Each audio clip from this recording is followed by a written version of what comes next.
안녕하십니까 시청자 여러분, 반갑습니다. 채널2 운동은 알면 약 모르면 독이다 김사부입니다. 오늘은 척추관절 질병에 관해서 알아보도록 하겠습니다. 척추도 관절입니다. 척추는 내신경에서 말초신경까지 연결하는 척수와 척추신경을 담고 있고, 목에 7개, 등에 12개, 허리에 5개, 총 24개 척추 뼈로 구성되어 있는데, 이 뼈와 뼈 사이에 물렁뼈가 있습니다. 그래서 이것이 손상이 되거나 밀려 나와서 주변을 자극하면은 문제가 발생하게 되는데, 우리는 이거를 통상 디스크, 주간판 탈출증이라 그렇게 얘기합니다. 저는 척추 디스크, 이제 줄여서 조통이라고 하겠습니다. 재활체육을 통해서 저 스스로 치료를 하게 되었습니다. 척추 질병에 관련된 책과 논문들을 보고, 그리고 때로는 인터넷 강의와 정보를 통해서 공부를 하면서 모르는 것도 많았지만은 오래전에 알고 있는 것들이 기억이 나게 되었습니다. 그리고 공부를 통하여 알아가는 과정에서 우리의 척추와 연관된 신체 조직들이 몸 전체라는 걸 알게 됐습니다. 그래서 척추의 중요성을 다시 한번 깨닫고, 기본적이나 우리 몸의 구조를 알아두면은 척추뿐만 아니라 건강한 신체를 유지하는 데도 도움이 될 것이라 판단했습니다. 그래서 여러 곳에서 공부도 하며 치료를 하였습니다. 그때 습득한 지식과 또 재활치료 방법을 요약하고 세분화해서 저 나름대로 알기 쉽게 이해하기 쉽도록 편집하였습니다. 시청자 여러분들과 함께 공유를 해서 건강한 분들에게는 더욱더 건강하고 또 예방법을 알려드리고, 척추 관련 질병이 있는 분들에게는 고통을 줄여서 치유에 도움이 되도록 하는 게 저의 목표입니다. 요통의 원인은 매우 다양하지만은 증상 및 장애도 비슷한 양상을 보여서 대부분 특별한 치료 없이도 휴식과 안정을 취하게 되면 시간이 지나면 저절로 낫게 되는 경우가 많습니다. 그래서 이것은 우리 몸의 자연 치유 보호 능력인 것입니다. 우리가 살아가면서 모든 사람들의 한 85% 이상이 평생 동안에 한 번 이상은 요통을 경험한다고 합니다. 드물게는 만성 요통에 시달리며 오랜 기간 장애를 초래하는 경우도 있습니다. 20대부터 발병하기 시작하면 그때부터 증가해서 중년기에는 최대의 발생 빈도를 보이기도 하고, 노년기에는 감소하기도 합니다. 그래서 빠르면은 초등학생에게도 발병하기도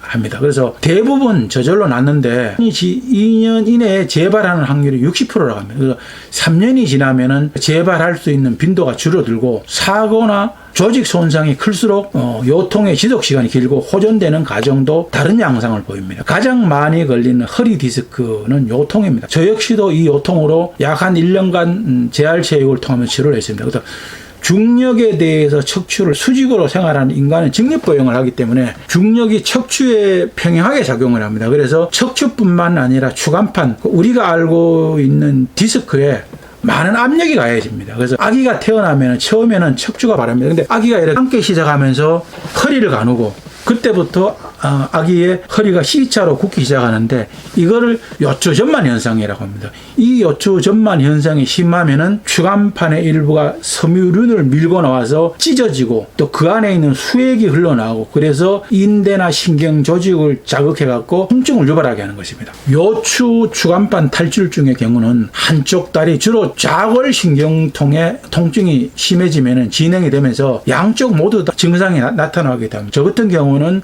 제일 처음에 왼쪽이 먼저 아팠다가 나중에 오른쪽이 아픈 그런 경우에 따라서는 심해지면은 양쪽이 모두 다 아픈 그런 경우도 있습니다. 다리 통증은 해당 추간판 탈출에 의한 신경 뿌리를 압박해서 발생하는 일명 방사통이라고 합니다. 허리 통증이나 마비, 부종, 운동신경 마비에 따른 근력 저하 현상이 일어나기도 하고, 심하면은 배변 장애도 올 수 있습니다. 이런 반복적인 회전 손상, 또 척추를 굽힌 상태에서 막 심한 압박을 준다거나, 척추의 무리한 운동의 지속, 그리고 척추의 무리한 중노동에 장시간 노출되거나, 또 대부분의 나쁜 생활 습관의 지속화로 발생하지만은 종종 선천적으로 척추가 약해가지고 발생하기도 합니다. 그리고 노화나 퇴화에 의해서 발생합니다. 단백질이 변이를 일으켜서 연골의 성장을 막아서 발생하기도 합니다. 그리고 비교적 약한 충격에서도 시작이 되지만 수개월 또는 수년에 걸쳐 여러 번 경험하기도 합니다. 몸을 앞으로 숙이거나 기침이나 재채기를 할 때 통증이 심하고, 누워서 무릎을 구부리면 통증이 줄어들기도 합니다. 다음은 경추 목 디스크입니다. 척추의 가장 위에 부분에 있는 이 목뼈 목뼈는 위로는 머리를, 아래로는 흉추와 연결되어 있고, 우리 목뼈는 우리 신체 중에서 가장 움직임이 많은 그런 부위입니다. 그래서 성인의 머리는 이 머리의 무게가 4kg에서 9kg 정도인데, 거의 볼링공 하나 정도의 무게를 항상 이 목뼈가 이렇게 떠받치고 있는 거예요. 목뼈의 옆은 심장 혈액이 내려 올라가는 경동맥이 지나가는 중요한 통로입니다. 그래서 목뼈에 이상이 생기면 머리와 전신 건강에 영향을 미치게 되는데, 그래서 어지럽거나 머리가 아프고 가슴이 아픈 통증을 느끼고 고혈압이나 저혈압 증상이 올 수도 있습니다. 눈이 침침해지고 비염이라든가 기가 아프거나 난청, 중이염, 심한 경우에는 양쪽 어깨나 팔,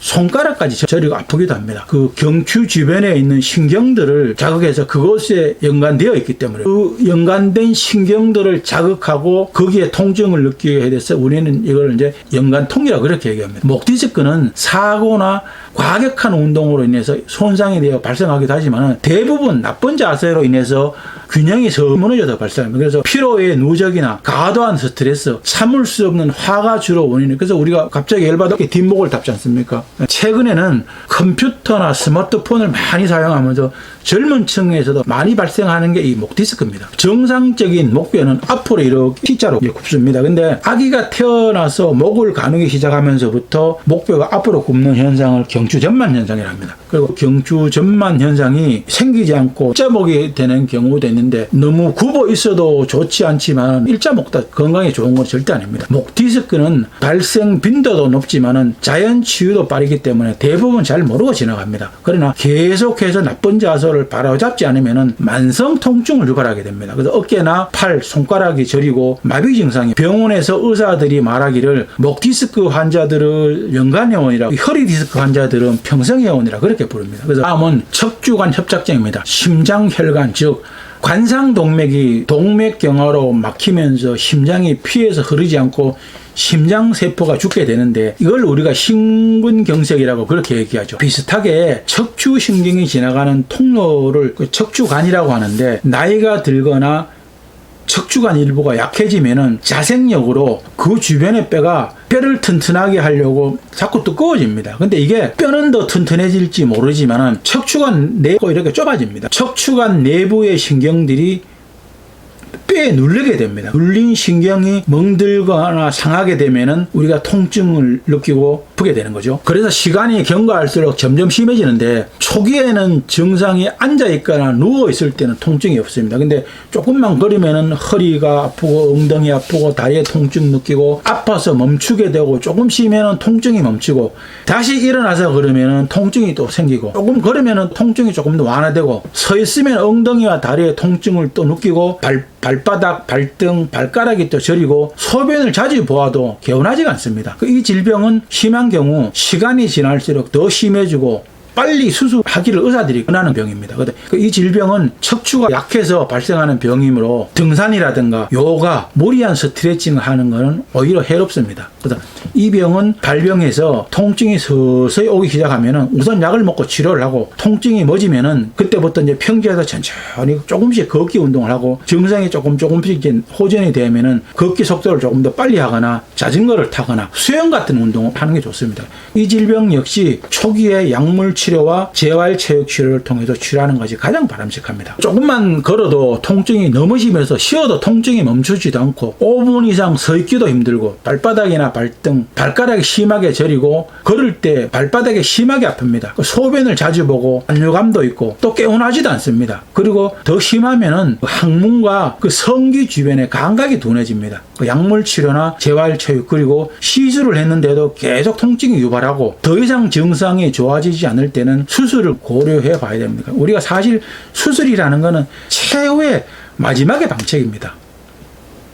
그리고 다음은 골다공증입니다. 골 강도의 약화로 골절의 위험성이 증가하게 되는 골격계 질병입니다. 사람의 뼈는 낡은 뼈의 소멸과 새로운 뼈의 생성이 균형 있게 유지가 되면서 골밀도가 유지가 되는데, 나이가 들면서 새로운 뼈의 대체가 원활하게 이루어지지 않으면 뼈가 엉성해집니다. 이런 과정이 반복되면서 뼈가 얇아지고 부러지거나 부서질 위험성이 커지게 되는 것입니다. 골 강도는 골양과 골질에 의해서 결정이 됩니다. 골양은 주로 골밀도에 의해서 결정이 되는데 골질은 구조, 골 교체율, 무기질화, 미세 손상 측정 등으로 해서 그렇게 표현이 됩니다. 요즘은 골밀도를 측정해서 골다공증을 진단하고 있습니다. 골다공증의 중요한 원인은 청장년기에 낮게 형성된 골양과 노화 및 폐경으로 인한 뼈에 빠른 손실입니다. 골다공증을 예방하기 위해서는 주로 여성들은 골 손실이 증가되기 시작하는 폐경 그 이후에 노년층의 골 손실을 가능한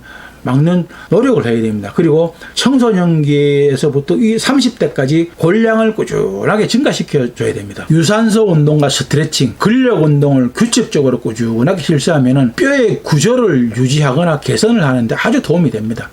골다공증을 예방하고 치료하기 위해서는 적절한 칼슘과 비타민 D의 섭취는 반드시 필요합니다. 비타민 D는 햇빛 자외선에 의해서 피부에서 생성되거나 음식을 통해서 섭취가 됩니다. 특히 비타민 D는 골격 건강뿐 아니라 근력이라든가 근력 수축, 신경 근육 기능 조절도 하고 면역력 강화에도 꼭 필요합니다. 초고령화 시대에 들어가고 있는 우리나라 국내 현실상 골다공증의 발병률은 시간이 갈수록 높아질 것으로 저는 판단합니다. 그리고 그 외에 퇴행성 척추증, 척추후 관절 증후군, 천장 관절 증후군, 근막통 증후군, 외축 협착증, 요통의 대표적인 질병들이 많습니다. 척추 관련 질병은 매우 다양하고 정확한 진단이 어렵습니다. 그래서 척추는 천의 얼굴을 가지고 있다고 하는 겁니다. 가장 중요한 것은 내 몸의 상태와 신호를 늘 감지해야 됩니다. 통증이 발생하면 상황에 따라서 빨리 대처해야 되고 예방이 최우선이고 발병하게 되면 초기에 잡는 것이 가장 중요합니다. 그래서 우리 몸은 참으로 신비롭고 때로는 기적이 일어나기도 합니다. 상식과 과학적 이론, 개념을 초월합니다. 치유력과 보건력은 통계나 학설이 아니라 내가 노력하고 얼마만큼 정성을 들이고 반드시 내가 완치하겠다는 그런 신념을 가지면 병은 반드시 치유가 된다고 저는 믿습니다. 병이 있으면 반드시 치료 방법이 있습니다. 단지 아직까지 우리가 치료 방법을 찾아내지 못했을 뿐입니다. 그래서 우리는 앞으로도 의학자들도 치료법을 연구하고 노력하겠지만은 저 같은 이런 우리 체육학자들도 어떻게 하면 더 건강하게 오래 살 수 있을까 이런 거를 우리가 항상 연구를 해야 됩니다. 오늘 저희 방송이 여러분들에게 도움이 됐습니까? 시청자 여러분들에게 도움이 되길 바라면서 열심히 준비해 봤습니다. 여러분들에게 많은 도움이 되었으면 좋겠습니다. 오늘도 시청자 여러분 좋아요, 구독하기 꼭 눌러주는 거 잊지 마십시오. 많은 시청과 구독 바랍니다. 여러분들의 많은 관심과 구독이 저에게는 아주 큰 힘과 보람이 됩니다. 다음 시간까지 시청자 여러분 모두 건강하시기 바랍니다. 안녕히 계십시오.